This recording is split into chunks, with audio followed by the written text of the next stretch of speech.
Hi friends, Sunitha's ಕುಕ್ಕಿಂಗ್ಗೆ ಸ್ವಾಗತ. ನಾನಿವತ್ತು ದಿಢೀರಾಗಿ ಸ್ವಲ್ಪ ಇಂಗ್ರೀಡಿಯೆಂಟ್ಸ್ ಉಪಯೋಗಿಸಿ ಹೇಗೆ ತಿಳಿ ಸಾಂಬಾರು ಮಾಡೋದು ಅಂತ ತೋರಿಸ್ಕೊಡ್ತೀನಿ ನೋಡಿ. ಒಂದು ಕುಕ್ಕರ್ಗೆ ತೊಳೆದಿರೋ ಬೇಳೆ ಒಂದು ಅರ್ಧ ಕಪ್ ಆದರೆ ಸಾಕು.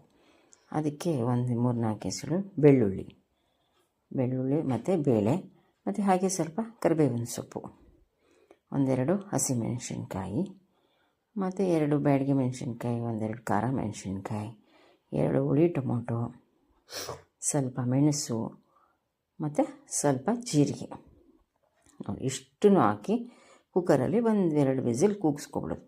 ಇದು ಫುಲ್ಲು ತಣ್ಣಗಾಗಬೇಕು. ತಣ್ಣಗಾದಮೇಲೆ ನೋಡಿ, ಇದು ಫುಲ್ ತಟ್ಟೆಲಿಟ್ಟು ತಣ್ಣಗೆ ಮಾಡಿ ಆಮೇಲೆ ಮಿಕ್ಸಿಗೆ ಹಾಕಿ ಗ್ರೈಂಡ್ ಮಾಡೋದು. ಆಮೇಲೆ ಸ್ವಲ್ಪ ತುಪ್ಪ ಹಾಕೋದು.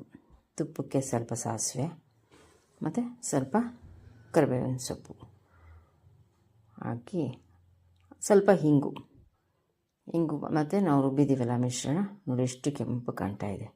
ನಾವು ಬ್ಯಾಡಗಿ ಮೆಣಸಿನ್ಕಾಯಿ ಮತ್ತು ಟೊಮೊಟೊ ಹಾಕಿರೋದ್ರಿಂದ ಇದನ್ನೆಲ್ಲ ಹಾಕಿ ಸ್ವಲ್ಪ ಉಪ್ಪು ಮತ್ತು ಒಂದು ಸ್ವಲ್ಪ ಟೇಸ್ಟಿಗೆ ಸ್ವಲ್ಪ ಬೆಲ್ಲ, ಹಾಗೆ ಸ್ವಲ್ಪ ಕೊತ್ತಂಬರಿ ಸೊಪ್ಪು ಎಲ್ಲನೂ ಹಾಕಿ 1-2 ಕುದಿಸಿದರೆ ನಿಮಗೆ ದಿಢೀರಾಗಿ ಟೊಮೊಟೊ ರಸಮ್ ರೆಡಿ ಆಗುತ್ತೆ ನೋಡಿ. ತಿಳಿಸಾರು ಅನ್ನೋ ಜೊತೆ ತಿನ್ನೋಕ್ಕಂತೂ ತುಂಬ ಚೆನ್ನಾಗಿರುತ್ತೆ.